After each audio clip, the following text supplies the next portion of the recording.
Rural డెవలప్మెంట్లో అత్యంత ముఖ్యమైనటువంటి అంశం పంచాయతీరాజ్ వ్యవస్థ అనేటువంటిది. ఈ యొక్క పంచాయతీరాజ్ వ్యవస్థ సిస్టమ్ అట్ ద బిగినింగ్ నుంచి ఎట్లా మొదలైందో ఇప్పుడు మనం చూడబోతున్నాం. 1802 రెగ్యులేటింగ్ యాక్ట్ నెంబర్ 29 ప్రకారం భారతదేశంలో పంచాయతీరాజ్ వ్యవస్థ అనేటువంటిది ప్రారంభం కావటం మనం గమనించవలసినటువంటి ప్రధానమైన పరిణామం. ఆ తర్వాత ఈ దేశంలో గ్రామ కరణం వ్యవస్థ అనేటువంటిది ఏర్పడి 1816 నుండి ఆ గ్రామ పెద్ద గ్రామ మున్సబుగా పరిపాలనా సేవలు అందించటం అనేటువంటిది మనం గతంలో చూసినటువంటి ప్రధానమైన పరిణామం. అట్లా పంచాయతీరాజ్ సిస్టమ్ మెల్లిమెల్లిగా ఏదైనా అడ్మినిస్ట్రేషన్లో ముందుకు పోవటం అనేటువంటిది ప్రధాన పరిణామం. ఇక ఆ తర్వాత పరిశీలించినట్లయితే పంచాయతీ రాజ్ వ్యవస్థకు మూల పురుషుడు అతడేనండి పంచాయతీరాజ్ వ్యవస్థకు పునాదులు వేసినటువంటి వారుగా లార్డ్ మేయోను పేర్కొనడం జరుగుతుంది. వీరు 1870లో పంచాయతీరాజ్ వ్యవస్థకు పునాదులు వేసినటువంటి వారుగా చెప్తూ ఉంటారు. ఆ తరువాత ఈ యొక్క పంచాయతీరాజ్ సిస్టంలో ముఖ్యమైనటువంటి మార్పులు రిఫార్మ్స్ తీసుకొచ్చినటువంటి వారు వేరొకరు ఉన్నారండి. ఇక్కడ ఎగ్జామ్ రాసేటువంటి స్టూడెంట్స్ 2 విషయాలు గుర్తుపెట్టుకోవాలి. పంచాయతీరాజ్ వ్యవస్థకు పునాదులు వేసిన వారు ఒకరు లార్డ్ మేయో. పంచాయతీరాజ్ సిస్టంలో ముఖ్యమైనటువంటి మార్పులు రిఫార్మ్స్ తీసుకొచ్చిన వారు మాత్రం 1882లో లార్డ్ మేయో. ఆ తర్వాత వచ్చిన వాడు లార్డ్ రిప్పన్ అనేటువంటి వారు అనమాట. ఈ రెండిట్లో బిట్ ఏదో ఒకటి అడిగే అవకాశం ఉంది. కాబట్టి ఇక్కడ స్టూడెంట్స్ చాలా జాగ్రత్తగా ఈ విషయాన్ని గమనించాలి. ఇది ఇట్లా ఉంటే పంచాయతీరాజ్ వ్యవస్థకు సంబంధించి 109వ రాజ్యాంగ సవరణ అనేటువంటిది ఒకటి ముఖ్యమైనటువంటి ఇంపార్టెంట్ అండి. ఈ యొక్క సవరణ అనేటువంటిది పరిశీలిస్తే గ్రామ పంచాయతీలలో 50% రిజర్వేషన్లు మహిళలకు కేటాయించాలి ఈ యొక్క లోకల్ సెల్ఫ్ గవర్నమెంట్లో అని ప్రధానంగా పేర్కొనటం జరిగింది. ఆ విధంగా మన దేశంలో పంచాయతీరాజ్ సిస్టంలో 50% రిజర్వేషన్లు మహిళలకు కేటాయించిన రాష్ట్రాలు ఆంధ్రప్రదేశ్, తెలంగాణ, నెక్స్ట్ కేరళ, కర్ణాటక, అదేవిధంగా అబ్జర్వ్ చేస్తే బీహార్, జార్ఖండ్, మధ్యప్రదేశ్, ఛత్తీస్గఢ్ మొదలగు రాష్ట్రాలు ఈ చట్టం ప్రకారం రిజర్వేషన్స్ని ప్రొవైడ్ చేయటం అనేటువంటిది మనం ఇక్కడ గమనిస్తూ ఉన్నటువంటి ప్రధానమైన పరిణామం. ఇది ఇట్లా ఉంటే ఈ యొక్క రూరల్ డెవలప్మెంట్లో మరి యొక్క ముఖ్యమైనటువంటి అంశం ఒకటి ఉందండి. ముఖ్యమైనటువంటి కాన్సెప్ట్ అన్నమాట. ఇది very important for the examination point of view. ఆ కాన్సెప్ట్ పేరు మహిళా సాధికారత, ఉమెన్ ఎంపవర్మెంట్ అనేటువంటిది. ప్రస్తుతం కేంద్ర మరియు రాష్ట్ర ప్రభుత్వాలు కూడా ఉమెన్ ఎంపవర్మెంట్ అనేటువంటి అంశంపై ప్రధానంగా దృష్టి పెట్టడం మనం చూస్తూ ఉన్న ప్రధాన పరిణామం. ఈ యొక్క ఉమెన్ ఎంపవర్మెంట్ అంటే మహిళలు పురుషులతో పాటు సమానంగా అన్ని రంగాలలో ముందుకు పోవటం అనేటువంటిది ప్రధానమైనటువంటి విషయం. ఈ యొక్క మహిళా సాధికారత, ఉమెన్ ఎంపవర్మెంట్ అనేటువంటిది ఆ పదము కూడా ఇప్పుడు క్రొత్తగా వచ్చింది కాదండి. 1950లో రాజ్యాంగం అమలులోనికి రాగానే భారత ప్రధాని జవహర్లాల్ నెహ్రూ గారు చెప్పారు. ఏమనండి, సమాజ శ్రేయస్సు మన ఈ ప్రభుత్వం యొక్క ప్రధాన ధ్యేయమని వారు ఆనాడు చెప్పారు. దానితో పాటు మహిళా సంక్షేమానికి కూడా పెద్దపీట వేయాలి అని పేర్కొన్నారండి.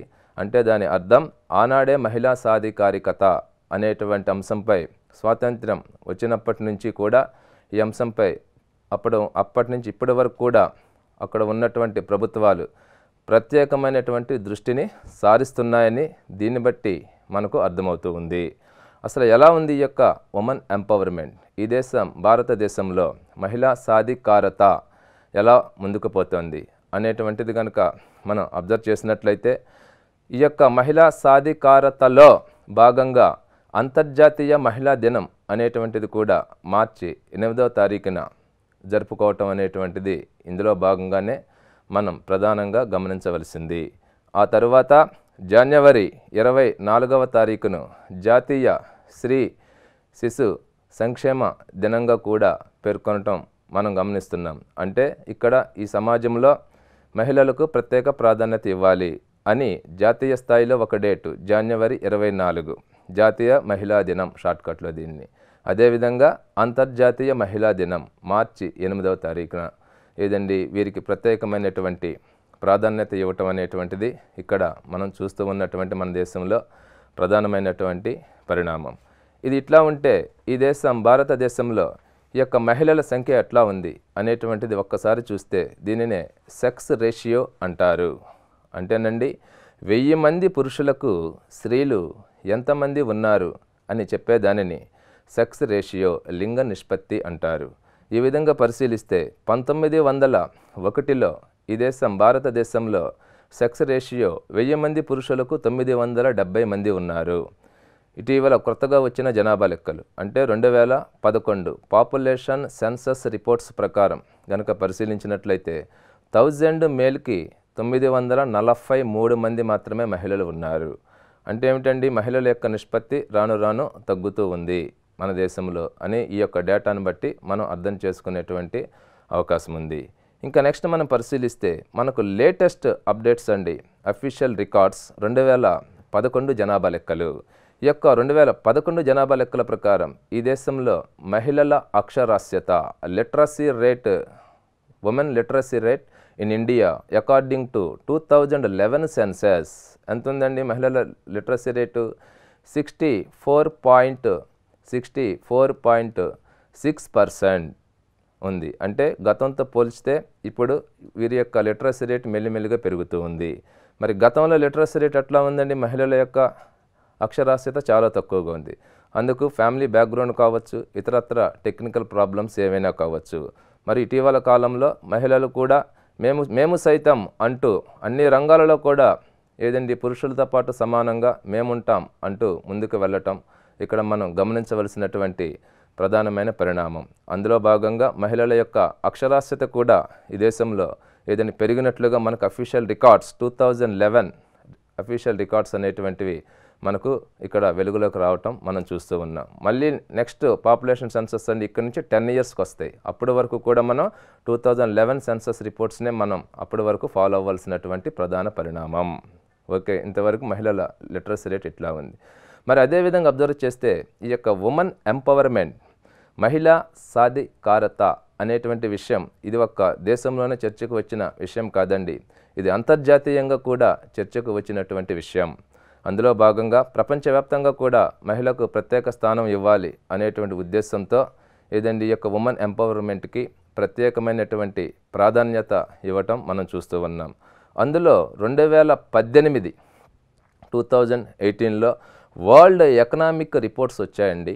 ఇవి లేటెస్ట్ డేటా 2018లో వచ్చినటువంటి వరల్డ్ ఎకనామిక్ రిపోర్ట్స్ ప్రకారం కనుక పరిశీలించినట్లయితే మొత్తం ప్రపంచంలో 149 దేశాలలో అధ్యయనం జరిగింది. మహిళల ఏదైనా ఎంపవర్మెంట్ ఎలా ఉంది ఏంటనేటువంటిది.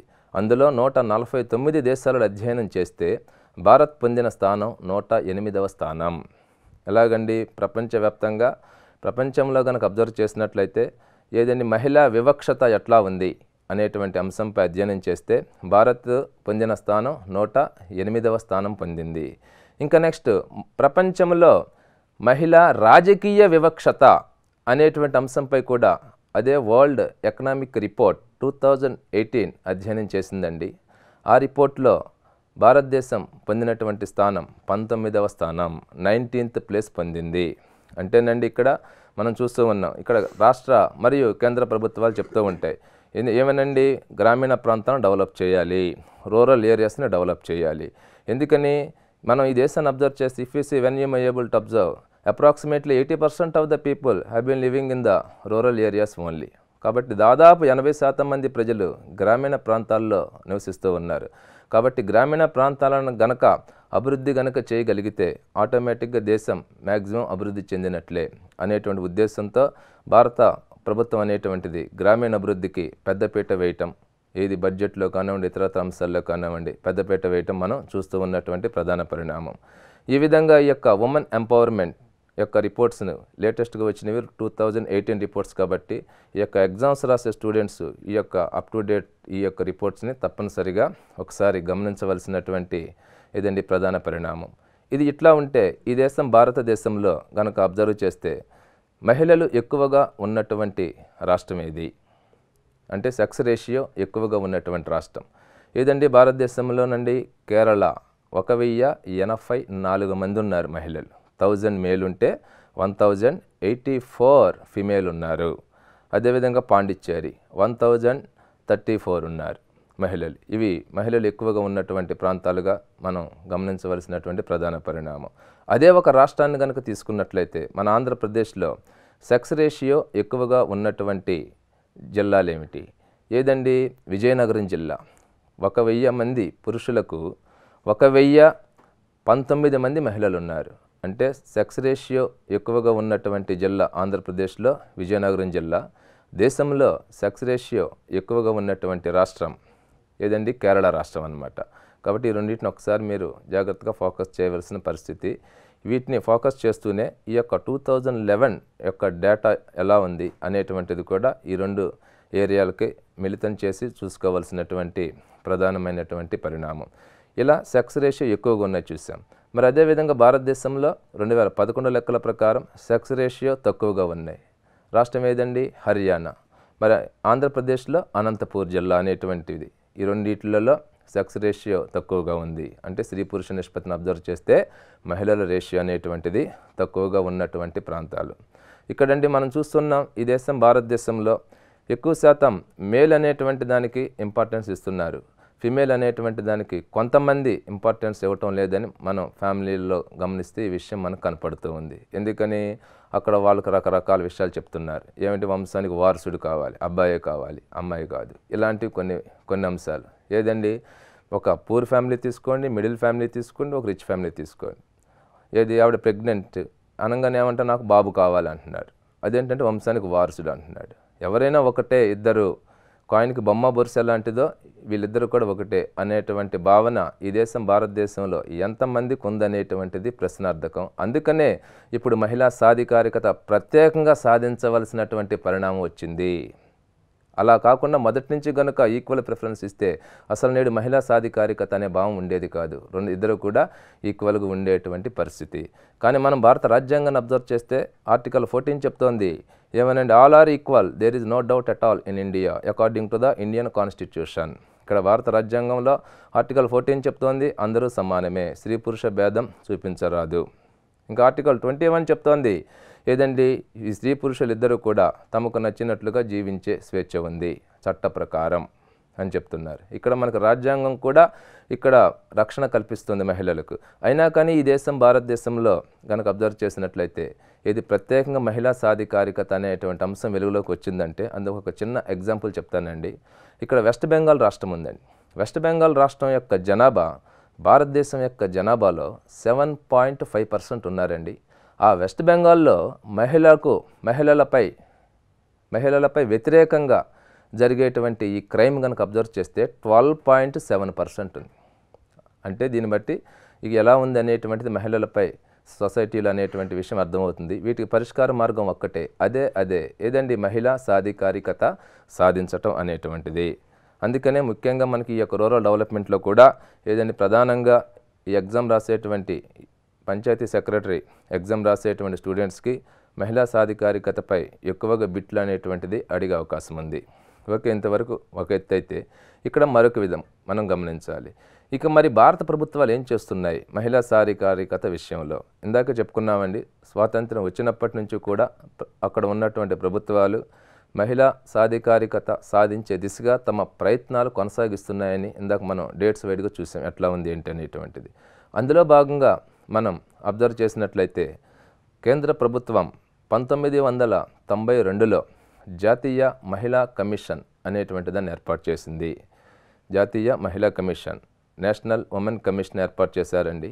ఈ యొక్క నేషనల్ ఉమెన్ కమిషన్లో కనుక అబ్జర్వ్ చేస్తే 5+1 మెంబర్స్ ఉంటారు. 5 ఇతర సభ్యులు, ఒకరేమో చైర్పర్సన్ ఉంటారు.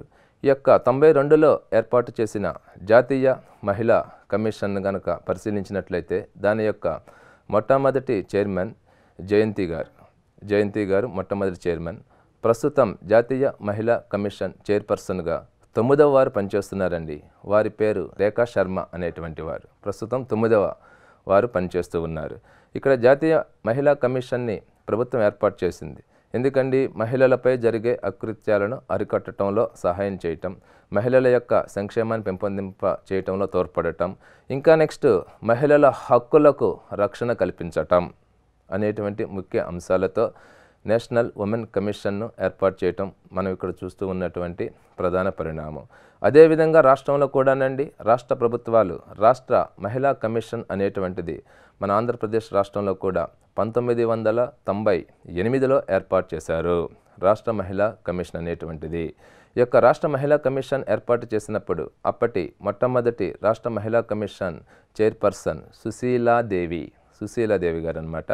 మరి ఇటీవల రాష్ట్ర మహిళా కమిషన్ 4వ చైర్పర్సన్గా కొనసాగుతూ ఉన్నారు. వారు నన్నపనేని రాజకుమారి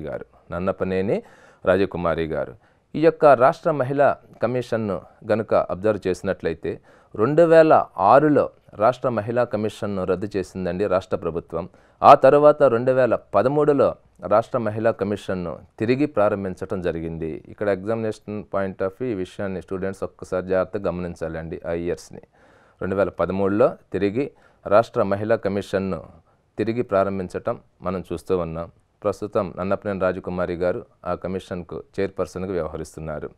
ఇక్కడ మహిళా కమిషన్ను ప్రభుత్వాలు ఏర్పాటు చేస్తూ ఉన్నాయి.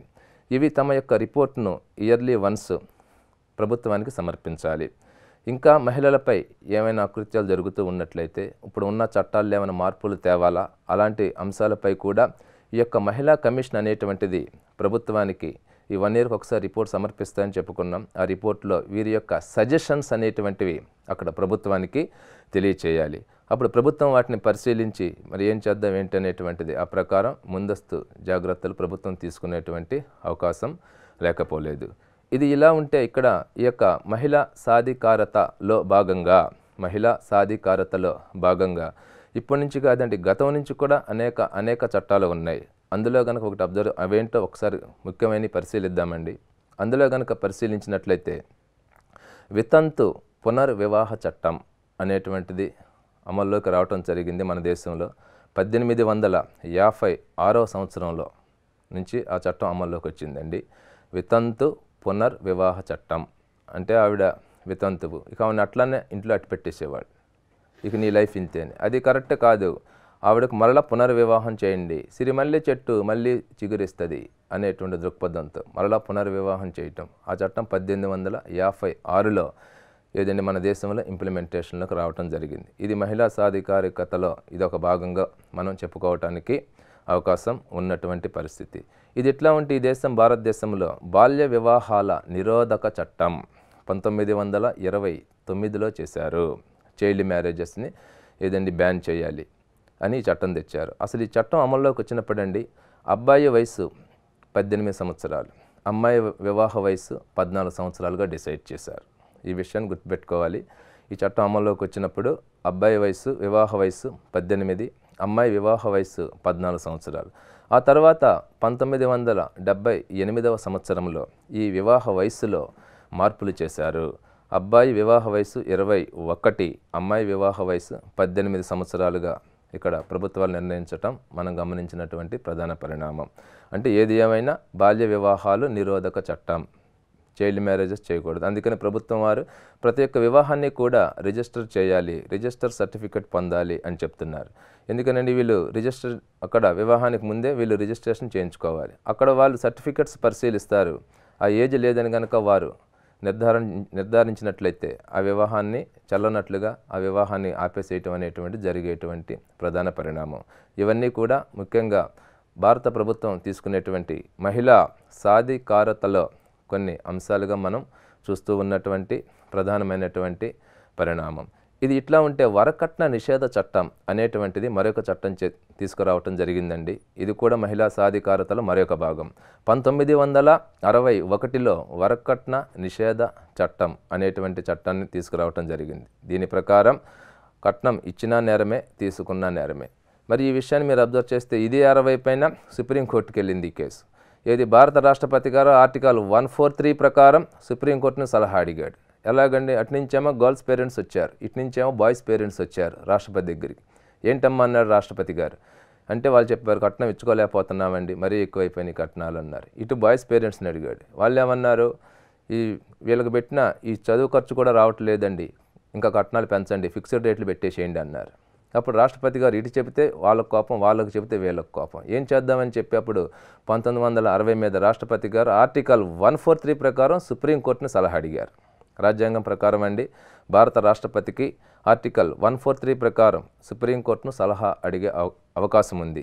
అడిగారు. అప్పుడు సుప్రీంకోర్టు చీఫ్ జస్టిస్ గారు చక్కని సలహా ఇచ్చారు. ఏమనండి, కర్ర ఇరగకుండా పాము చావకుండా వరకట్నం బ్యాన్ చేసేయండి రాష్ట్రపతి గారు, నెక్స్ట్ లాంఛనాలు పెంచుకోవచ్చు. అది ఇప్పుడు అదే కదండి అమలవుతుంది. మరి ఏది ఏమైనా ఈ చట్టం ప్రకారం కనుక మనం పరిశీలించినట్లయితే కట్నం ఇచ్చిన నేరమే, తీసుకున్న నేరమే. 1961లో ఈ చట్టం రావటం జరిగింది. ఆ తర్వాత అండి మనం చూస్తూనే ఉన్నాం, డొమెస్టిక్ వైలెన్స్ యాక్ట్ 2005వ సంవత్సరంలో ఈ చట్టం వెలుగులోకి రావటం జరిగింది.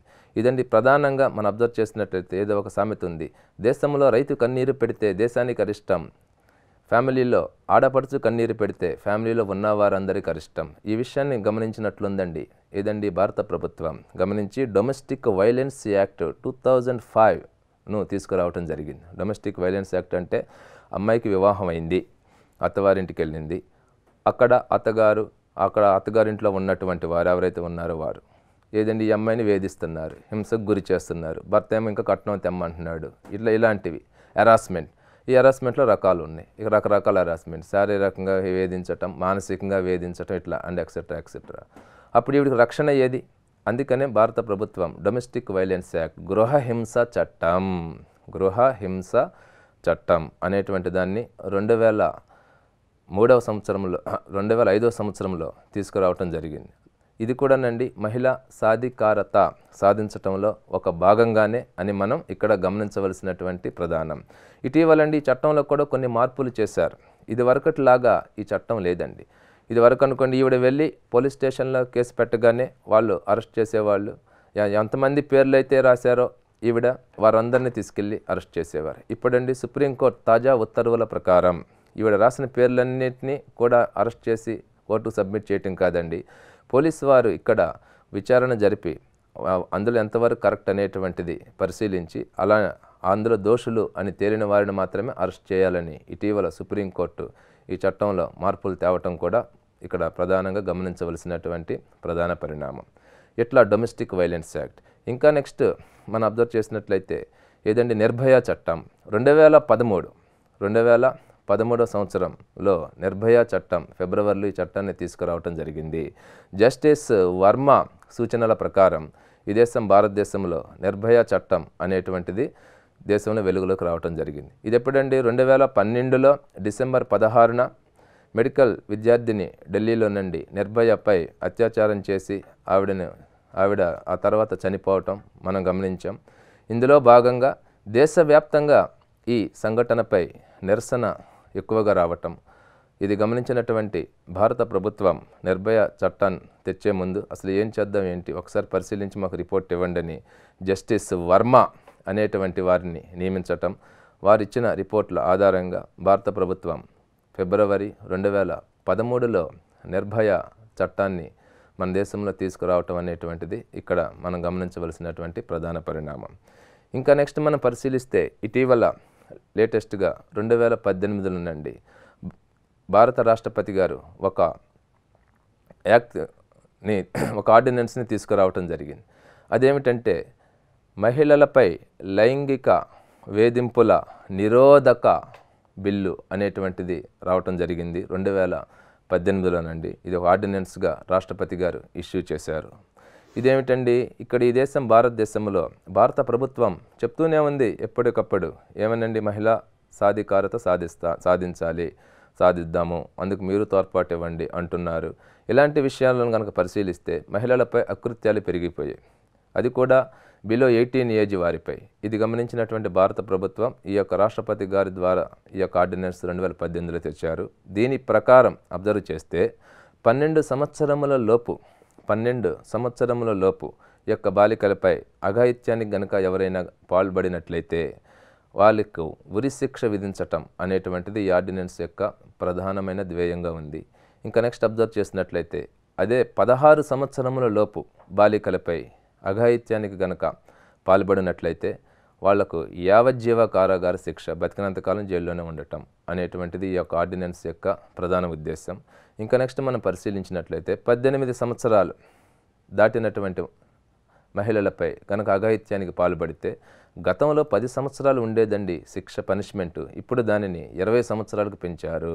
ఈ విధమైనటువంటి మార్పులు అనేటువంటివి కూడా ఈ యొక్క మహిళా సాధికారత అనేటువంటి అంశంలో భాగంగానే కేంద్ర ప్రభుత్వం ఈ ఆర్డినెన్స్ను రాష్ట్రపతి గారి ద్వారా మన దేశంలో తీసుకురావటం ఇటీవల మనం గమనించవలసినటువంటి ప్రధానమైన పరిణామం.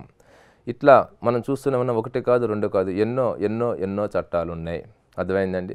ఇక్కడ ఒక విషయాన్ని గమనించాలండి, ఎన్ని చట్టాలు అమలవుతున్నాయి అనేది కాదు ముఖ్యం, ఎన్ని చట్టాలు పర్ఫెక్ట్గా ఏదండి కరెక్ట్గా ఇంప్లిమెంటేషన్లో ఉన్నాయి అనేటువంటిది ప్రధానమైనటువంటి అంశంగా ఇక్కడ భారత ప్రభుత్వం కూడా బేరీజు వేసుకోవలసినటువంటి అవసరం ఉంది. ఉదాహరణ స్టూడెంట్స్ చూస్తూ ఉంటాం, ఏమంటారు, టీవీ ముందు పెట్టుకుంటారు, బుక్ ఓపెన్ చేస్తారు, ఓపెన్ చేసి నేను 4 గంటలు చదివా, ఇవాళ 6 గంటలు చదివాను అంటాడు. 6 గంటల్లో వీడు 5 గంటలు టీవీయే ఉంటుంది ముందు, పేరుకే బుక్ ఓపెన్ చేశాడు. అది కరెక్ట్ కాదు.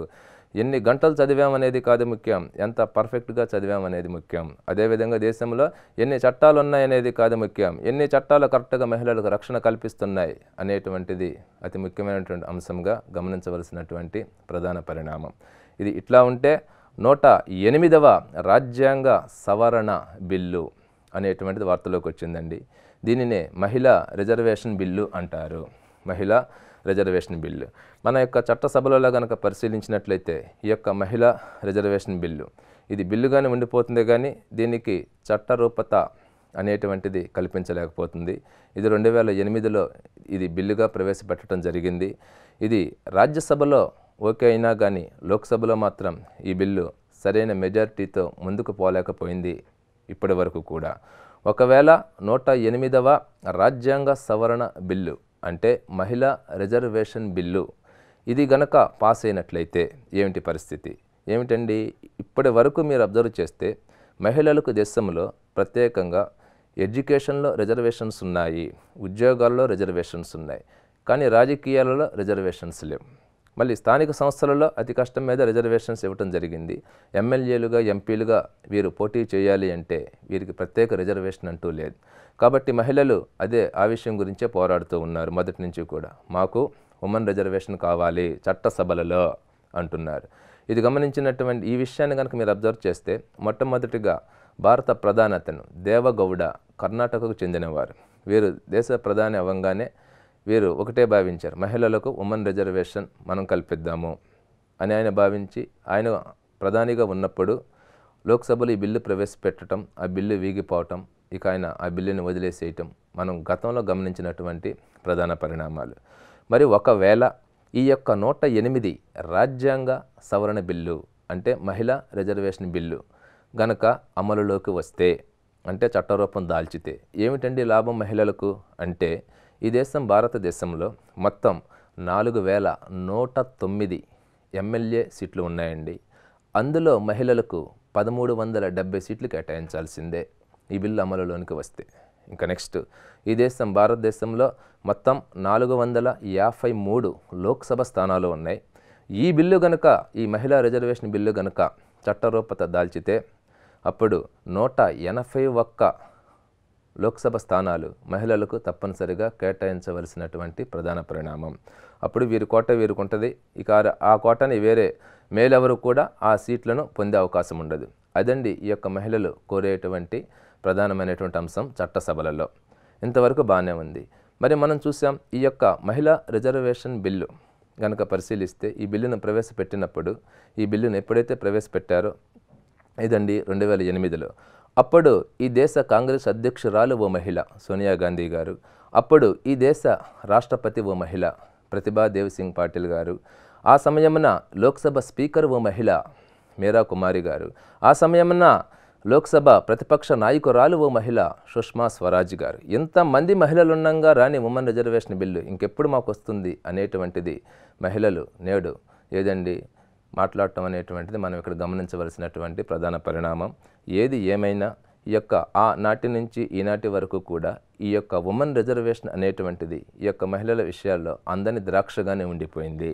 ఇది కనుక వీరు కోరినట్లు కనుక ఈ బిల్లు ఓకే అయినట్లయితే సాధికారితలో మహిళా సాధికారతలో వీరు ఒక స్టెప్ మరికొంచెం ముందుకు వెళ్ళేటువంటి అవకాశం లేకపోలేదు అని దీన్ని బట్టి మనకు అర్థమవుతూ ఉన్నటువంటి ప్రధాన పరిణామం. ఇది ఇట్లా ఉంటే ఇక్కడ మనం సుప్రీంకోర్టు వరకు కూడా ఈ యొక్క మహిళా సాధికారతకు సంబంధించినటువంటి వివాదాలు వెళ్ళాయండి. అందులో కొన్ని ముఖ్యమైనవి చూద్దామండి. అందులో కనుక అబ్జర్వ్ చేస్తున్నట్లయితే ఒక case Ranveer Singh versus union of India. Ranveer Singh versus union of India అనే కేసు అండి. ఇది 1982లో జరిగింది. ఈ కేసును కనుక ఒకసారి పరిశీలించినట్లయితే ఈ కేసులో సుప్రీంకోర్టు ఆర్టికల్ 14 అండ్ ఆర్టికల్ 16ని మిళితం చేసి కోర్టు తీర్పు ఇవ్వటం జరిగింది. ఆర్టికల్ 14 అండ్ ఆర్టికల్ 16ని మిళితం చేసి సుప్రీంకోర్టు వారు 1982లో తీర్పు ఇచ్చారు. ఏమనిచ్చారండి? సమాన పనికి సమాన వేతనం స్త్రీ పురుషులకు అని చెప్పటం జరిగింది. అంటే మనం చూస్తూ ఉన్నాం, ఇప్పుడు పురుషుడు స్త్రీ ఇద్దరు పనికి వెళ్ళారు, ఒకే పని. అబ్బాయికేమో కొంత అమౌంట్ ఇస్తున్నారు, అబ్బాయికి ఇచ్చినంత అమౌంట్ ఇవ్వట్లేదు, అబ్బాయికి ఇచ్చినటువంటి అమౌంట్ కంటే కూడా తక్కువ ఇస్తున్నారు. అంటే పని ఒకటే. అదే ఎందుకని? నువ్వు స్త్రీ కాబట్టి నీకు ఇంతే వేతనం, నువ్వు పురుషుడు కాబట్టి నువ్వు కొంచెం ఎక్కువ తీసుకో అంటున్నారు. ఇదన్నమాట ఈ కేసులో ఛాలెంజ్ చేసినటువంటి అంశం రణ్వీర్ సింగ్ గారు. అప్పుడు సుప్రీంకోర్టు చెప్పింది ఆర్టికల్ 14 అండ్ ఆర్టికల్ 16ని మిళితం చేసి సమాన పనికి దేశంలో సమాన వేతనం స్త్రీ పురుషులిద్దరికీ సమానంగా ఇవ్వాల్సిందే అని ఈ కేసులో పేర్కొనటం జరిగింది. ఓకే, ఇంకా నెక్స్ట్ ఇంకొక కేసు ఉంది, షబానా వర్సెస్ మహమ్మద్ అహ్మద్ ఖాన్ అనే కేసు అండి. ఇది 1986లో జరిగింది. ఇది కూడా మహిళా సాధికారికతలో ఒక భాగంగానే అనే విషయాన్ని మీరు గమనించాలి. ఆ కేసు ఏమిటంటే, ఈ కేసులో సుప్రీంకోర్టు ఆర్టికల్ 44ను ప్రధానంగా ప్రస్తావించటం జరిగింది. ఆర్టికల్ 44 ఏమని చెప్తుందండి? ఉమ్మడి శిక్షా స్మృతి, కామన్ సివిల్ కోడ్ గురించి తెలియచేస్తుంది. సివిల్ కోడ్ కామన్గా ఉండాలి అందరికీ అని ఏమని చెప్పిందండి? ఒక విడాకులు తీసుకున్నటువంటి ముస్లిం మహిళ, విడాకులు తీసుకున్నటువంటి హిందూ మహిళ ఎలాగైతే భరణం పొందుతుందో అలాగే ముస్లిం మహిళకు కూడా భరణం ఇవ్వాలి అని ఈ కేసులో సంచలనాత్మకమైనటువంటి తీర్పు చెప్పటం 1986లో మనం ఈ విషయాన్ని గమనించామండి. ఇక్కడ మరొక విషయం గమనించాలి. ఇటీవల సుప్రీంకోర్టు కొన్ని తీర్పులు కనుక పరిశీలిస్తే మహిళా సాధికారికతను పెంపొందించే విధంగా ఉన్నట్లుగా వారు తీర్పులు ఇవ్వటం, మరికొంతమంది ఏమో వాటిని విభేదించడం కూడా మనం చూస్తూనే ఉన్నాం ఈ దేశం భారతదేశంలో. అది శనిసింగనాపూర్ సంఘటన కావచ్చండి, అదేవిధంగా అబ్జర్వ్ చేసినట్లయితే కేరళ అయ్యప్ప స్వామి టెంపుల్ కావచ్చండి, అదేవిధంగా అబ్జర్వ్ చేస్తే ముస్లింల యొక్క తలాక్ విషయంలో కావచ్చండి. ఇక్కడ ఒకటండి, మన దేశానికి ఒక సుప్రీంకోర్టు ఉంది. సుప్రీంకోర్టు చెప్పింది భారతదేశంలో ప్రజలందరూ కూడా ఫాలో అవ్వాలండి. అర్థమైందండి. ఇక్కడ మరొక విషయం ఏంటంటే, మా ఆచారాలు దెబ్బతింటున్నాయని కొంతమంది అంటూ ఉంటారు. ముందు మానవుడు పుట్టాడు, తర్వాత ఆచార సంప్రదాయాలు పుట్టించాడు. అంతేగాని ముందు ఆచార సంప్రదాయాలు పుట్టి తర్వాత మానవుడు పుట్టలేదు. ఈ విషయాన్ని కనుక ఒకసారి గమనిస్తే అసలు ఇలాంటి వివాదాలకు తావుండదేమో అనేటువంటిది మరొక అంశం. మరి ఏది ఏమైనా ఇలా అనేక చట్టాలు అనేటువంటివి ఈ యొక్క గ్రామీణ ప్రాంతాల్లో కనుక పరిశీలించినట్లయితే, ఎందుకని గ్రామీణ ప్రాంతం ప్రత్యేకంగా చెప్తున్నామంటేనండి, దేశంలో 80% గ్రామాల్లో ఉన్నారు. కాబట్టి గ్రామాల డెవలప్మెంట్ కనుక ఉన్నట్లయితే దేశం డెవలప్మెంట్ జరిగినట్లు 80%. అందుకని అనమాట. కాబట్టి ఈ యొక్క సాధికారత, మహిళా సాధికారతను పెంపొందింప చేయటంలో ఇప్పుడు పేర్కొన్నటువంటి ఈ యొక్క అంశాలన్నీ కూడా దోహదపడతాయి అని చెప్పటంలో అతిశయోక్తి లేనటువంటి ప్రధానమైనటువంటి విషయంగా మనం గమనించాలి. ఇది ఇట్లా ఉంటే ఇటీవల కాదండి, గతం నుంచి కూడా మీరు పరిశీలిస్తే ఈ యొక్క ఉమెన్ ఎంపవర్మెంట్ విషయంలో, మహిళా సాధికారత విషయంలో భారత ప్రభుత్వం అనేకమైనటువంటి పథకాలు కూడా ప్రవేశపెట్టిందండి. Various government schemes. Its main aim is to develop the women empowerment in the country. అందులో కనుక పరిశీలిస్తే ఇటీవల ప్రవేశపెట్టిన పథకాన్ని చూద్దామండి. బేటీ బచావో బేటీ పడావో అనే నినాదంతో భారత ప్రధాని నరేంద్ర మోడీ గారు 2015వ సంవత్సరంలో సుకన్య సమృద్ధి యోజన అనేటువంటిది ప్రవేశపెట్టారు. ఈ పథకాన్ని మీరు ఒక్కసారి పరిశీలిస్తే ఏదండి మీరే చెప్తారు, అవును మహిళా సాధికారతను పెంచడంలో ఈ పథకం ముందుంది అని. ఎలాగండి? ఈ పథకాన్ని హర్యానాలోని పానీపట్ అనేటువంటి ప్రాంతంలో, ఆ హర్యానా రాష్ట్రంలో మొత్తం 12 జిల్లాల్లో ప్రారంభించారు తొలి విడతలు. ఓవరాల్గా భారతదేశంలో అబ్జర్వ్ చేసినట్లయితే తొలి విడతలో 100 జిల్లాలలో ఈ పథకాన్ని ప్రారంభించడం జరిగింది భారత ప్రధాని గారు. ఈ పథకం ప్రధాన ఉద్దేశం ఏంటండి? బేటీ పడావో బేటీ బచావో, ఆడపిల్లలను చదివించండి, ఆడపిల్లలను రక్షించండి. మరి ఈయన గమనించినటువంటి ఈ యొక్క హర్యానా ప్రాంతంలో గనక పరిశీలించినట్లయితే అక్కడ ఫిమేల్ రేషియో చాలా తక్కువగా ఉంది, మహిళల యొక్క రేషియో తక్కువగా ఉంది, మేల్ రేషియో ఎక్కువగా ఉంది. ఎందుకని అని ఆయన ఎంక్వైరీ చేస్తే వారి ఎంక్వైరీలో కొన్ని ఆసక్తికరమైనటువంటి విషయాలు వెలుగులోకి వచ్చాయి. అవేమిటట? ఆవిడ ప్రెగ్నెంట్ మహిళ, స్కానింగ్ తీపిస్తున్నారు, అందులో పాపని తెలుస్తుంది, అమ్మో ఆడపిల్లకైతే మేము పెళ్లి చేయలేం, బోలు ఖర్చు అవుతుంది, వద్దని చెప్పి అబార్షన్ చేపించేస్తున్నారు. ఇక్కడ యాంటీ అబార్షన్ యాక్ట్ ఉంది, అయినా కానీ అక్కడ అబార్షన్స్ ఇలా జరుగుతూ ఉన్నాయని మోడీ గారు గమనించారు. అంటే పెళ్లి చేయలేకే కదా ఇలా చేస్తున్నారు అంటే అవుననే సమాధానం వచ్చిందని. కాబట్టి ఇక నుంచి ఆడపిల్లల తల్లిదండ్రులకు ఆర్థిక స్వావలంబన, ఎకనామిక్ స్టెబిలిటీ కల్పించాలి అనే ఉద్దేశంతో వారు ఈ పథకాన్ని దేశవ్యాప్తంగా ఏదండి తొలి విడతలో 100 జిల్లాలలో ప్రవేశపెట్టడం అనేటువంటిది మనం ఇక్కడ గమనించవలసినటువంటి ప్రధాన పరిణామం. ఈ పథకంలో కూడా అబ్జర్వ్ చేస్తే 10 సంవత్సరముల లోపు 2 ఆడపిల్లల వరకే జాయిన్ కావాలండి. 2 ఆడపిల్లల వరకే 10 సంవత్సరాల లోపు ఏజ్ ఉండాలి, జాయిన్ కావాలి. ఈ పథకం ప్రవేశపెట్టినప్పుడు కనుక పరిశీలిస్తే అప్పుడు 1000 రూపాయలు అన్నారు కనీస డిపాజిట్. ఇప్పుడు దానిని భారత ప్రభుత్వం తగ్గించింది 250 రూపాయలు కనీస డిపాజిట్గా. ఇక్కడ సంవత్సరంలో కనీస డిపాజిట్ ఒక్కసారైనా సరే ట్రాన్సాక్షన్ జరగాలి. సంవత్సరం అంటే జనవరి నుంచి డిసెంబర్ వరకు కాదండి సంవత్సరం, ఇక్కడ ఆర్థిక సంవత్సరం చూస్తారు. అంటే ఏప్రిల్ 1 నుంచి ఆ నెక్స్ట్ ఇయర్ మార్చి 31 వరకు ఆర్థిక సంవత్సరంగా చూస్తారు. ఈ సంవత్సరం కాలం లోపల కనీసం ఒక్కసారైనా సరే ఏదండి కనీస డిపాజిట్ మొత్తం అందులో జమ చేయాలి. ఫస్ట్లో 1000 ఉండేది, ఇప్పుడు 250 జమ చేయాలి. ఇక్కడ కనీస డిపాజిట్ 250, గరిష్ట డిపాజిట్ అంతా 1,50,000 వరకు డిపాజిట్ చేసుకోవచ్చు. దీనికి ఆదాయ పన్ను నుంచి మినహాయింపు కూడా వర్తింపచేయటం జరుగుతూ ఉంది. ఇట్లా అంతేగాని ఇక్కడ ఆర్డీ లాగా రికరింగ్ డిపాజిట్ లాగా ఎవ్రీ మంత్ కంపల్సరీగా డిపాజిట్ చేయాలి అనేటువంటిది లేదు. ఎప్పుడు అమౌంట్ ఉంటే అప్పుడు వెళ్ళి అకౌంట్లో డబ్బులు వేసేసి వచ్చేస్తే సరిపోతుందన్నమాట. అవి అలా కంటిన్యూషన్గా 14 సంవత్సరాలు డిపాజిట్ చేయాలి. ఇక్కడ కొంతమందికి ఒక డౌట్ వస్తూ ఉంటుంది. 14 సంవత్సరాలు అంటే చాలామంది ఏమనుకుంటారంటే అమ్మాయికి 14 సంవత్సరాలు వచ్చే వరకు అనుకుంటున్నారు. ఉదాహరణకండి, అమ్మాయికి 5వ ఏట ఈ పథకంలో జాయిన్ అయ్యారు. 5వ ఏట జాయిన్ అయితే 14 సంవత్సరాలు ఎప్పటికి వచ్చేస్తున్నాయి? ఇంకో 9 ఏళ్ళకి వచ్చేస్తాయి కదా, 9 ఏళ్ళు గడితే చాలు అనుకుంటే కాదండి. ఆ బుక్కి 14 సంవత్సరాలు రావాలి. నువ్వు ఎప్పుడైతే బుక్ ఓపెన్ చేసావో అక్కడి నుంచి కంటిన్యూషన్గా బుక్కి 14 సంవత్సరాలు రావాలి. ఇక నెక్స్ట్ అమ్మాయికి 18 సంవత్సరములు వచ్చిన తర్వాత, అమ్మాయికి 18 ఏళ్ళు వచ్చిన తర్వాత నువ్వు కట్టిన అమౌంట్ ప్లస్ వడ్డీనండి. ఈ యొక్క పథకం స్టార్ట్ చేసినప్పుడు 9.1% వడ్డీ ఇచ్చారు కేంద్ర ప్రభుత్వం వారు. ఇటీవల ఈ యొక్క సుకన్య సమృద్ధి యోజనలో ఇచ్చేటువంటి వడ్డీ శాతం 8.1% ప్రస్తుతం ఇస్తూ ఉన్నారండి. అమ్మాయికి 18 సంవత్సరాలు వచ్చిన తర్వాత నువ్వు కట్టిన అమౌంట్ ప్లస్ వడ్డీ ఈక్వల్ టు టోటల్ చూస్తారు. అందులో నీకు కావాలి అంటే హాఫ్ అమౌంట్ ఇచ్చేస్తారు, ఆ పేరెంట్కి హాఫ్ అమౌంట్ ఇస్తారు. ఇక నెక్స్ట్ 21 ఇయర్స్ కంప్లీట్ అయిన తర్వాత కట్టిన అమౌంట్ ప్లస్ వడ్డీ కలిపి చేతికి అందచేయడం జరుగుతూ ఉంది. ఆ అమౌంట్తో ఆ పాపకు వివాహం చేసుకోవచ్చు అనేటువంటిది మోడీ గారి సంకల్పం. ఇక్కడ కూడానండి బుక్కి 21 నిండాలి. నువ్వు బుక్కి 14 ఏళ్ళు కడతావు, ఆ తర్వాతకి ఏం కట్టవు. ఎప్పటిదాకా కట్టరు? 14 తర్వాత 21 దాకా ఏం కట్టరు. ఆ అమౌంట్ వాళ్ళ దగ్గరే ఉంటుంది. 21 ఇయర్ వచ్చిన తర్వాత వెళ్తే ఆ మిగతా అమౌంట్ మొత్తం ఇచ్చేయటం జరుగుతుంది. ఒకవేళ ఆ పాపకు 18th ఏజ్న నువ్వు అమౌంట్ ఇమ్మని అడగలేదనుకోండి, 21కి మొత్తం అమౌంట్ ఇచ్చేయటం జరుగుతుంది. ఇలా ఆడపిల్ల యొక్క వివాహం ఈజీగా జరుపుకోవటానికి ఇది ఒక మార్గం అని మోడీ గారు ఈ పథకాన్ని ప్రవేశపెట్టారు. ఇది కూడా మనం మహిళా సాధికారతలో ఒక ప్రధానమైనటువంటి భాగంగా గమనించవలసినటువంటి ప్రధాన పరిణామం. ఇక నెక్స్ట్ మరొక పథకం ఇదేమిటండి? మనం అబ్జర్వ్ చేస్తే సర్వశిక్ష అభియాన్ 2001లో ఈ పథకాన్ని ప్రవేశపెట్టారు. సర్వశిక్ష అభియాన్ అనే పథకం. అసలు ఏమిటి ఈ యొక్క పథకం? 6 నుండి 14 సంవత్సరముల లోపు బాల్యాన్ని బడికి పంపాలి. పెద్దలు పనికి, పిల్లలు బడికి. 6 నుండి 14 సంవత్సరాల లోపు పిల్లలను బడికి పంపటం ఈ పథకం యొక్క ప్రధాన ఉద్దేశం.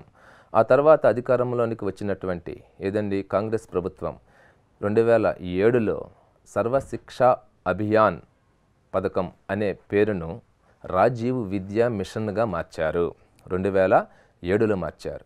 ఆ తర్వాత అధికారంలోకి వచ్చినటువంటి మోడీ గారి ప్రభుత్వం రాష్ట్రీయ విద్యా మిషన్గా ఆ పథకానికి పేరు మార్చారు. కాబట్టి ఇక్కడ స్టూడెంట్స్ ఈ ఎన్ని స్టెప్పుల్లో ఈ పేరు మారిందనేటువంటిది ఒకసారి మీరు చూసుకోవాల్సినటువంటి ప్రధాన పరిణామం. ఇది ఈ పథకం యొక్క ఉద్దేశం. ఇక్కడ ఎలాగండి, బాల్యాన్ని బడికి పంపాలి. వీడు స్కూల్కి వెళ్తే కనీసం వీడికి ఒక అవగాహన వస్తుంది, దానితో నాలెడ్జ్ పెరుగుద్ది అనేటువంటిది ఈ యొక్క పథకం ఉద్దేశం. అందులో భాగంగా 86వ రాజ్యాంగ సవరణ చట్టం చేశారు 2002లో. ఇందులో కూడా అదే విషయాన్ని చెప్పారండి. ఏమని చెప్పారు? 6 నుంచి 14 సంవత్సరాల బాల్యాన్ని తప్పనిసరిగా బడికి పంపాలి అనేటువంటి అంశాన్ని కూడా ఆ రాజ్యాంగ సవరణ చట్టంలో కూడా పేర్కొనటం మనం ఇక్కడ ప్రధానంగా గమనించవలసిన పరిణామం. ఇదేమిటంటే 6 నుంచి 14 ఏంటండి, పిల్లవాడిని స్కూల్లో జాయిన్ చేసేది 3.5 ఏళ్ళకి 4 ఏళ్ళకి కదండి అంటారు. ఇక్కడండి భారత ప్రభుత్వ లెక్కల ప్రకారం 5 సంవత్సరాలు నిండిన తర్వాతే బాబునైనా పాపనైనా స్కూల్లో జాయిన్ చేయాలి. ఈ విషయాన్ని పేరెంట్స్ ఒకసారి గమనించాలి. మరి 3వ ఏట 4వ ఏట స్కూల్లో జాయిన్ చేసేస్తున్నారు. వాడికి సరైన పరిపక్వత ఉండదు బ్రెయిన్ ఆ ఏజ్లో. అందుకనే వాడు ఇంటికి వచ్చినా కూడా హోంవర్క్ చేయలేకపోతున్నాడు. అదే మీరు 5 నిండిన తర్వాత స్కూల్లో కనుక జాయిన్ చేయండి, వాడికి ఒక అవగాహన వస్తుంది. వాడి వరకు వాడు హోంవర్క్ ఏంటి వాడి చక్కగా చేసుకునేటువంటి అవకాశం ఉంటుంది. అంతేగాని ఇక్కడ ఎల్కేజీ, యూకేజీ, నర్సరీ, పాకుడు స్కూలు, దేకుడు స్కూలు, దూకుడు స్కూలు ఇలాంటివన్నీ ఎక్కడనండి గవర్నమెంట్ యొక్క ఆర్గనైజేషన్లో లేవు. డైరెక్ట్ 5 ఇయర్స్ నిండితే డైరెక్ట్ 1వ క్లాసులోనే జాయిన్ చేయాలి. ఇదండి గవర్నమెంట్ చెప్పినటువంటి ప్రధానమైనటువంటి విషయం. మరి కొంతమంది స్టూడెంట్స్ అంటూ ఉంటారు, కొంతమంది పేరెంట్స్ కూడా అంటూ ఉంటారు, లేదండి ప్రైవేట్ సెక్టార్లో అయితే ఇంగ్లీష్ మీడియం ఉంటుంది కదా అంటారు. అర్థమైందంటే దమ్మున్నోడు ఎక్కడికి వెళ్ళినా దుమ్ము రేపుతాడండి. వాడు గవర్నమెంట్ స్కూల్ అయినా కావచ్చు, ప్రైవేట్ స్కూల్ అయినా కావచ్చు. దుమ్ము కొట్టుకున్నవాడు ఎక్కడికి వెళ్ళినా పక్కనోడికి పోతాడండి. ఈ విషయాన్ని గమనించాలి. కథలో దమ్ముంటే థియేటర్లో దుమ్ము లేస్తుందండి. కథే దుమ్ము కొట్టుకొని ఉంటే హీరో ఎవడైనా వారానికే బాక్స్ మడిసేస్తుంది. అది పరిస్థితి. కాబట్టి ఇక్కడ మీడియానికి కాదు ఇంపార్టెన్స్ ఇవ్వాల్సింది. తెలుగు మీడియం చదివిన వాళ్ళు ఎంతమంది ఐఏఎస్లుగా సెలెక్ట్ అవ్వలేదండి. ఈ విషయాన్ని ఒక్కసారి పేరెంట్స్ కూడా గమనించవలసినటువంటి ప్రధాన పరిణామం. అందులో భాగంగానే ఏదండి సర్వశిక్ష అభియాన్ అనేటువంటి ఈ పథకాన్ని రూపకల్పన చేయటం అనేటువంటిది మనం చూస్తూ ఉన్నటువంటి ప్రధాన పరిణామం. ఇక నెక్స్ట్ మనం పరిశీలించినట్లయితే భారతీయ మహిళా బ్యాంక్ అనేటువంటిది ఏర్పాటు చేశారు 2013 సంవత్సరంలో. ఈ బ్యాంకును ముంబైలో ఏర్పాటు చేశారు. ఇది కూడా మహిళా సాధికారత సాధించటంలో ఒక ప్రధానమైనటువంటి అంశంగా కేంద్ర ప్రభుత్వం పేర్కొనటం చూసాం. అప్పుడు భారత ప్రధాని మన్మోహన్ సింగ్ గారు ఈ యొక్క బ్యాంకును ఏర్పాటు చేశారు. అంటే మహిళలకు కంప్లీట్ మహిళలచే సిబ్బంది స్టాఫ్ మొత్తం మహిళలకు సర్వీస్ అందించేటువంటి బ్యాంక్ అండి. ఆ తర్వాత ఇది టెక్నికల్ ఇష్యూస్ వల్ల ఈ యొక్క భారతీయ మహిళా బ్యాంకును 2017లో ఏదండి స్టేట్ బ్యాంక్ ఆఫ్ ఇండియాలో మెర్జ్ చేయటం అనేటువంటిది మనం ఇక్కడ గమనించవలసినటువంటి ప్రధాన పరిణామం. ఇలా అది ఎస్బీఐలో దేశంలో కల్లా అతిపెద్ద బ్యాంక్ అయినటువంటి ఎస్బీఐలో మెర్జ్ చేయటం జరిగింది. ఇంకా నెక్స్ట్ ఇదే మహిళా సాధికారతలో భాగంగా డ్వాక్రా అనేటువంటి ఒక పథకం కూడా వెలుగులోకి వచ్చిందండి. ఈ పథకాన్ని 1982లో ప్రారంభించారు. ఈ పథకం ప్రారంభించినప్పుడు కేంద్ర రాష్ట్రాల వాటా 50-50%గా ఉండేవండి ఈ పథకం అమలులో. డ్వాక్రా ఇది కూడా స్వయం సహాయక సంస్థల ద్వారా ఈ పథకాన్ని అమలు చేయటం, మహిళల యొక్క ఆర్థిక పరిస్థితిని మెరుగుపరచటం అనేటువంటిది ఈ యొక్క పథకం యొక్క ప్రధాన లక్ష్యంగా ఉంది. మరి అందులో భాగంగానే ఇటీవల మనం చూస్తూ ఉన్నాం ఏదండి ఈ పథకం ఏ విధంగా ముందుకు వెళ్తుంది, ఎలా దూసుకుపోతుంది. ఈ యొక్క సాధికారతలో మహిళా సాధికారతలో భాగంగా వీళ్ళకి ఎకనామిక్ స్టెబిలిటీ అనేటువంటిది కల్పించడం ప్రభుత్వ ధ్యేయం. అందులో భాగంగానే ఈ పథకం వెళ్తున్నట్లుగా కూడా మనం గమనిస్తూ ఉన్నటువంటి ప్రధాన పరిణామం. ఇట్లా 1 కాదు 2 కాదు ఎన్నో పథకాలు ఉన్నాయి ఈ యొక్క మహిళా సాధికారత సాధించటంలో. ఎన్నో యాక్ట్స్ ఉన్నాయి ఈ యొక్క మహిళా సాధికారత సాధించటంలో. అయినా కానీ ఈ యొక్క క్రైమ్ రేట్ అనేటువంటిది కొంతవరకు ఆశించిన స్థాయిలో తగ్గకపోవటం మన దేశంలో విచారించదగ్గ ప్రధానమైనటువంటి అంశం. ఇక్కడండి కాంపిటేటివ్ స్టూడెంట్స్కి ప్రధానంగా ఇప్పుడు మనం చూసాం ఏమిటండి Panchayati Raj system at the beginning ఎట్లా ఉంది, ఇంకా నెక్స్ట్ మహిళా సాధికారికత. ఈ 2 టాపిక్స్ని తీసుకుంటే మనకి బిట్స్ ఎలా అడిగే అవకాశం ఉంది ఒకసారి చూద్దామండి. ఇక్కడ భారతదేశంలో పంచాయతీరాజ్ సంస్థలకు పునాదులు వేసిన వారు ఎవరు? Lord Mayo. భారతదేశంలో స్థానిక స్వపరిపాలన పితామహుడు ఎవరు? Lytton, Ripon, Curzon, Balban. ఎవరండి? 4 పేర్లు ఒకటిలాగానే ఉంటాయి. Lytton, Ripon, Curzon, Balban. ఎవరండి? లార్డ్ రిప్పన్ అనేటువంటి వారు. వీరు ఏ సంవత్సరంలో రిఫార్మ్స్ తెచ్చారంటాడు. ఏ సంవత్సరం? 1870, 1882, 1862, 1896. ఏ సంవత్సరం అండి? 1882లో మార్పులు, రిఫార్మ్స్ తీసుకురావటం అనేటువంటిది ఇక్కడ మనం చూస్తూ ఉన్నటువంటి ప్రధానమైన పరిణామం. పంచాయతీరాజ్ సిస్టాన్ని కనుక అబ్జర్వ్ చేస్తే ఇక్కడ మనం మరొక చిన్న విషయాన్ని గమనించాలండి. ఇక్కడ 1957లోనండి భారత ప్రభుత్వం బలవంతరాయ్ మెహతా అనేటువంటి ఒక కమిటీని ఏర్పాటు చేసింది. బలవంతరాయ్ మెహతా కమిటీ ఏ సంవత్సరంలో ఏర్పాటు చేశారు? 1957లో ఏర్పాటు చేశారు. ఈ కమిటీ ప్రధానంగా ఏ అంశాలు పేర్కొందండి? 3 అంశాలు పేర్కొంది. 3 అంశాలు. దీనినే 3 టైర్ పంచాయత్ రాజ్ సిస్టమ్ అంటారు. 3 టైర్. అదే రేపు ఎగ్జామ్లో అడుగుతున్నాడు మీకు. బలవంతరాయ్ మెహతా కమిటీ ఎన్ని అంశాలను పేర్కొన్నది? 2 tier, 3 tier, 1 tier, 4 tier. 3 tier panchayat raj system. అవి 1 గ్రామ స్థాయిలో గ్రామ పంచాయతీ, బ్లాకు స్థాయిలో పంచాయతీ సమితి, జిల్లా స్థాయిలో జిల్లా పరిషత్. ఈ మూడింటిని కలిపి 3 టైర్ పంచాయత్ రాజ్ సిస్టమ్ అంటారు. బలవంతరాయ్ మెహతా కమిటీ 1957 జనవరి 16వ తారీఖున ఏర్పడిందండి. ఆ తర్వాత ఈ కమిటీ తన యొక్క రిపోర్టులను కేంద్ర ప్రభుత్వానికి 1957 నవంబర్ 24న ఈ కమిటీ తన రిపోర్టులను ప్రభుత్వానికి సమర్పించింది. 1959లో గనక అబ్జర్వ్ చేసినట్లయితే మీరు జాతీయ అభివృద్ధి మండలి నేషనల్ డెవలప్మెంట్ కౌన్సిల్ అనేటువంటిది వీరు ఇచ్చినటువంటి రిపోర్ట్స్, సర్కారియా కమిషన్ ఇచ్చినటువంటి రిపోర్ట్స్ను వారు యాక్సెప్ట్ చేయటం జరిగింది. సర్కారియా కమిషన్ రిపోర్టులు ఎప్పుడైతే అమలులోకి వచ్చాయో ఆ తరువాత భారతదేశంలో పంచాయతీరాజ్ సిస్టాన్ని మొదటిగా అమలులోనికి తెచ్చిన రాష్ట్రం రాజస్థాన్. మొదటగా అమలులోకి తెచ్చిన రాష్ట్రం రాజస్థాన్ అండి. 1959 అక్టోబర్ 2న అక్కడ అమల్లో పెట్టడం జరిగింది. రెండవ రాష్ట్రం ఉమ్మడి ఆంధ్రప్రదేశ్. 1959 నవంబర్ 1వ తారీఖున అమల్లోనికి తేవటం జరిగిందనమాట. ఈ యొక్క సర్కారీ కమిషన్ వచ్చిన తర్వాత పంచాయతీరాజ్ సిస్టాన్ని ఈ 2 జాగ్రత్తగా చూసుకోవాలి. కంపల్సరీగా ఎప్పుడు కూడా మొదటి రాష్ట్రం ఎప్పుడు అంటున్నారు, రెండవ రాష్ట్రం ఎప్పుడు? మొదటి రాష్ట్రం ఏది, రెండవ రాష్ట్రం ఏది? రెండవ రాష్ట్రం ఉమ్మడి ఆంధ్రప్రదేశ్. ఓకే, ఇంతవరకు బాగానే ఉంది. ఆ తర్వాత ఏదండి, పంచాయతీరాజ్ వ్యవస్థపై మరొక ముఖ్యమైన కమిటీని కేంద్ర ప్రభుత్వం వారు ఏర్పాటు చేశారు. ఆ కమిటీ 1977లో ఏర్పడిందండి. ఆ కమిటీ పేరు అశోక్ మెహతా కమిటీ. ఆ కమిటీ అశోక్ మెహతా కమిటీ. ఇది 2 అంచెల పంచాయతీ రాజ్ వ్యవస్థను ప్రతిపాదించింది. It suggested 2 tier panchayat raj system. 2 tier panchayat raj system ప్రతిపాదించింది. అంటే ఏమిటంటే మండల వ్యవస్థను ప్రతిపాదించింది, నెక్స్ట్ జిల్లా పరిషత్తును ప్రతిపాదించింది. ఈ యొక్క అశోక్ మెహతా కమిటీని గనుక అబ్జర్వ్ చేసినట్లయితే ఇక్కడ ఒక విషయాన్ని గమనించాలి. ఇది కొన్ని సజెషన్స్ చేసిందండి, కొన్ని సూచనలు అందచేసింది ప్రభుత్వానికి. ఏది?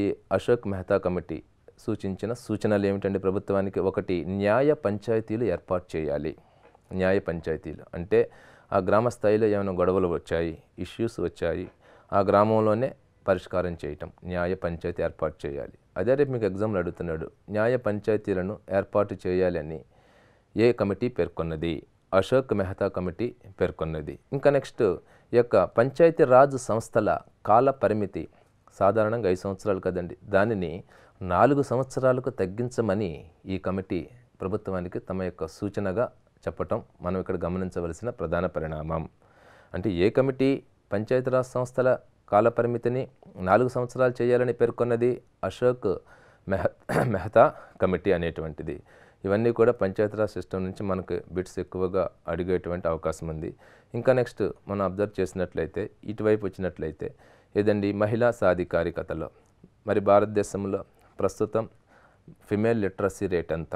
ఇందాక మనం చెప్పుకున్నాం. అదేవిధంగా భారతదేశంలో మహిళలు మొత్తం ఎంతమంది ఉన్నారు? మీకు తెలుసు 2001 జనాభా లెక్కలు, ఆ తర్వాత 2011 జనాభా లెక్కలు వచ్చాయి. 2001 జనాభా లెక్కల ప్రకారం భారతదేశం జనాభా ఎంతండి? 102,70,15,247. అదే సంవత్సరం ఆంధ్రప్రదేశ్ జనాభా 7,57,27,541. అదే 2011 జనాభా లెక్కల ప్రకారం భారతదేశం జనాభా 121 కోట్లు. అదే 2011వ సంవత్సరం అబ్జర్వ్ చేస్తే ఆంధ్రప్రదేశ్ జనాభా అప్రాక్సిమేట్లీ ఏదండి తెలంగాణతో కలిపి 8 crores మనం గమనించాం. మరి ఈ భారతదేశ జనాభా 121 కోట్ల జనాభాలో మరి మహిళలు ఎంతమంది ఉన్నారు? ఇందాక మనం చెప్పుకున్నాం 58 కోట్ల మంది అని చెప్పి. ఇట్లా ఇవన్నీ కూడా మీకు బిట్స్గా వచ్చేటువంటి అవకాశం ఉంది. ఇంకా నెక్స్ట్ ఈ యొక్క యాక్ట్స్ గురించి కూడా అడుగుతున్నాడండి. నిర్భయ చట్టం ఎప్పుడు వచ్చింది? నిర్భయ చట్టం 2013 ఫిబ్రవరిలో నిర్భయ చట్టం రావటం. ఇంకా నెక్స్ట్ ఆ నిర్భయ చట్టం రావడానికి ఆ నిర్భయ సంఘటన ఎప్పుడు జరిగింది? 2012 డిసెంబర్ 16వ తారీఖున ఆవిడ ఆ సంఘటన జరగటం అనేటువంటిది కూడా ఈ స్టూడెంట్స్ ఒకసారి ఆ డేటు, మంత్, ఇయర్ ఒకసారి గుర్తుపెట్టుకుంటాం మంచిదండి ఎగ్జామినేషన్ పాయింట్ ఆఫ్ వ్యూ. ఇంకా అదేవిధంగా అబ్జర్వ్ చేస్తే వరకట్న నిషేధ చట్టం 1961, బాల్య వివాహాల నిరోధక చట్టం 1929. ఇలా ఏ చట్టం ఏ ఇయర్లో చేశారు? ఇవన్నీ కూడా ఈ యొక్క ఉమెన్ ఎంపవర్మెంట్ అంటే మహిళా సాధికారత సాధించటంలో అత్యంత ముఖ్యమైనటువంటి పాత్ర పోషించాయని చెప్పటంలో అతిశయోక్తి లేనటువంటి పరిస్థితి. ఇంకా నెక్స్ట్ ఏమంటున్నాడు? జాతీయ మహిళా కమిషన్ చైర్పర్సన్ ఎవరు ప్రస్తుతం? రాష్ట్ర మహిళా కమిషన్ చైర్పర్సన్ ప్రస్తుతం ఎవరున్నారు? అది ఎన్నోవారు. మరి అదేవిధంగా మొదటి వారు ఎవరు? జాతీయ మహిళా కమిషన్ చైర్పర్సన్ మొదటి వారు ఎవరు? అదేవిధంగా రాష్ట్ర మహిళా కమిషన్ మొదటి వారు ఎవరు? ఇంకా నెక్స్ట్ రాష్ట్ర మహిళా కమిషన్ను రాష్ట్ర ప్రభుత్వం ఏ సంవత్సరంలో బ్యాన్ చేసి మళ్ళీ ఏ సంవత్సరంలో తిరిగి ప్రవేశపెట్టింది? ఇవన్నీ బిట్స్ అనమాట. ఇందాక మనం చెప్పుకున్నాం 2006లో బ్యాన్ చేసింది, 2013లో తిరిగి రీస్టార్ట్ చేయటం అనేటువంటిది మనం చూస్తూ ఉన్నాం. ఈ యొక్క మహిళా కమిషన్ వాళ్ళు ప్రభుత్వానికి సంవత్సరానికి ఎన్నిసార్లు రిపోర్ట్ను అందజేస్తారు? సంవత్సరానికి ఒక్కసారి తప్పనిసరిగా వారు తమ యొక్క రిపోర్ట్ను చేయాలి, అందచేసి తీరవలసినటువంటి ప్రధానమైనటువంటి పరిణామంగా ఇక్కడ మనం గమనించాలి. ఇంకా నెక్స్ట్ సర్వశిక్ష అభియాన్ పథకం గురించి ఇప్పుడు ఎందుకంటే కేంద్ర మరియు రాష్ట్ర ప్రభుత్వాలు ఎడ్యుకేషన్కి ఇంపార్టెన్స్ ఇస్తూ ఉన్నాయండి. కాబట్టి అదే వీడు చదువుకోవడం కనుక ఉన్నట్లయితే వీడు తనను తాను డెవలప్ చేసుకుంటాడు, తన కుటుంబాన్ని డెవలప్ చేస్తాడు, సమాజాన్ని డెవలప్ చేస్తాడు, ఆ గ్రామాన్ని డెవలప్ చేస్తాడు, మండలాన్ని వాడి వల్ల డెవలప్ అయ్యే అవకాశం ఉంది, జిల్లా డెవలప్ అయ్యిద్ది, అదేవిధంగా ఆ రాష్ట్రం డెవలప్ అయ్యిద్ది, దేశం డెవలప్ అయ్యిద్ది, ఖండం డెవలప్ అయ్యిద్ది, ప్రపంచం గ్లోబ్ డెవలప్ అయ్యిద్ది. కాబట్టి ఎడ్యుకేషన్కి అంత పవర్ ఉందండి. కాబట్టి ఎడ్యుకేషన్ డెవలప్ చేయాలని ఈ యొక్క సర్వశిక్ష అభియాన్ అనే పథకాన్ని ఏర్పాటు చేయటం 2001లో అనేటువంటి ఇందాక మనం చెప్పుకున్న ఆ ఇయర్ ఒకటి గుర్తుపెట్టుకోవాలి మీరు. ఇంకా నెక్స్ట్ ఈ యొక్క సర్వశిక్ష అభియాన్ ఈ పథకం 2001లో అమలులోనికి వచ్చే నాటికండి మీరు కనుక అబ్జర్వ్ చేస్తే భారతదేశంలో 3.2 కోట్ల మంది స్కూలుకు వెళ్ళని బాలబాలికలు ఉన్నారండి. 3.2 కోట్ల మంది స్కూలుకు వెళ్ళని బాలబాలికలు ఉన్నారు. ఆ తర్వాత మీరు పరిశీలిస్తే 2008లో గనక పరిశీలించినట్లయితే స్కూల్కి వెళ్ళని బాలికలు ఎంతమంది అని పరిశీలిస్తేనండి 76 లక్షల మంది అని తేలింది. అంటే దీని అర్థం ఏంటండి? సర్వశిక్ష అభియాన్ పథకం అమల్లోనికి వచ్చిన తరువాత బడికి వెళ్ళే బాలల సంఖ్య పెరిగింది. అందులో భాగంగా మీరు 2010వ సంవత్సరంలో కనుక పరిశీలించినట్లయితే 2010వ సంవత్సరంలో కనుక మీరు ఆ విషయాన్ని పరిశీలిస్తే కేంద్ర ప్రభుత్వం 3,02,727 స్కూల్స్ని క్రొత్తగా నిర్మించిందంటే అతిశయోక్తి కాదు. అంటే గతంలో బడికి వెళ్ళని బాలలను వెతికేవారు, ఇప్పుడు బడికి వెళ్ళని బాలలను వెతికే పరిస్థితి వచ్చింది. ఇది సర్వశిక్ష అభియాన్ సాధించిన ఘనతగా మనం చెప్పుకోవటానికి ప్రధానంగా అవకాశం ఉంది. ఇంకా నెక్స్ట్ మనం సుకన్య సమృద్ధి యోజన గురించి చెప్పుకున్నాం. అది ఏ ఇయర్లో అంటారు? 2015వ సంవత్సరం. 2015, 2014, 2013 అంటారు. ఏదంటే 2015. ఈ యొక్క 2018 ఫిబ్రవరి 1వ తారీఖున కేంద్ర ప్రభుత్వం సుకన్య సమృద్ధి పథకానికి సంబంధించి ఒక రిపోర్ట్ విడుదల చేసింది. ఆ రిపోర్టు ప్రకారం ఎప్పటికండి ఆ డేటు 2018 ఫిబ్రవరి 1వ తారీఖు నాటికి. ఆ రిపోర్టు ప్రకారం కనుక అబ్జర్వ్ చేసినట్లయితే 1.26 కోట్ల ఖాతాలు 1.26 crore accounts Sukanya Samriddhi Yojana accounts ఉన్నాయి దేశంలో అని కేంద్ర ప్రభుత్వం ప్రకటించడం మనం గమనించినటువంటి ప్రధాన పరిణామం. ఇవన్నీ కూడా మనకి ఎగ్జామినేషన్ పాయింట్ ఆఫ్ వ్యూ ఏది ఎలా అడుగుతున్నాడు అనేటువంటిది మీకు ఒక విశ్లేషణ ఇచ్చాను. దీన్ని బట్టి మీరు ప్రతి ఒక్క టాపిక్ని కూడా కూలంకుషంగా పరిశీలించాలి. మరికొంతమంది స్టూడెంట్స్ ఏం చేస్తూ ఉంటారంటేనండి మార్కెట్లో దొరికేటువంటి బుక్స్ లాంటివి తీసుకొని ఓన్లీ ఆబ్జెక్టివ్ వరకే చూస్తూ ఉంటారు. అవి చూడొద్దు అని అనటం లేదు. ఇక్కడ బిట్ వరకే మీరు కాదండి, కాన్సెప్ట్ వైడ్గా చూడాలి ఫస్ట్ మీరు. ఆ కాన్సెప్ట్ వైడ్గా చూసి దాని నుంచి మీరు బిట్టు వచ్చేటట్లుగా కనుక మీరు చూసుకోగలిగినట్లయితే మీకు examination point of view bit అనేటువంటిది మిస్ అవ్వకుండా ఉండేటువంటి పరిస్థితి. కాబట్టి ఈ స్టూడెంట్స్ అనేటువంటి మీరు ఇవన్నీ కూడా జాగ్రత్తగా ఫాలో అయితే రూరల్ డెవలప్మెంట్ని మీరు ఈజీగా క్యాచ్ చేయడానికి అవకాశం ఉంది. ఇక్కడ రూరల్ డెవలప్మెంట్ అంటే ఈ నెంబర్ ఆఫ్ కాన్సెప్ట్స్ ఉంటాయండి, ఒకటే కాదు. ఏది ఇంత ముందు క్లాసులో కూడా చూసాం మనం ఎట్లా ఉంది, అదేవిధంగా ఈ క్లాసులో కూడా ఏదంటే అసలు వీటి యొక్క పూర్వోత్తరాలు ఎలా ఉన్నాయి. ఇంకా నెక్స్ట్ ఈ యొక్క రూరల్ డెవలప్మెంట్లో అత్యంత ముఖ్యమైనటువంటి అంశం మహిళా సాధికారికత ఎట్లా ఉంది, అదేవిధంగా వరల్డ్ రిపోర్ట్స్ ఏమని చెప్తున్నాయి మహిళా సాధికారత విషయంలో, మరి భారత ప్రభుత్వాలు ఏ చట్టాలు యాక్ట్స్ తెస్తున్నాయి, ఇవన్నీ కూడా ఇప్పుడు మనం పరిశీలించడం జరిగింది. ఇవి ఒకసారి కనుక మీరు రీకాప్ చేసుకోగలిగితే మీరు గుడ్ మార్క్స్ గెయిన్ చేయడానికి అవకాశం ఉంటుంది.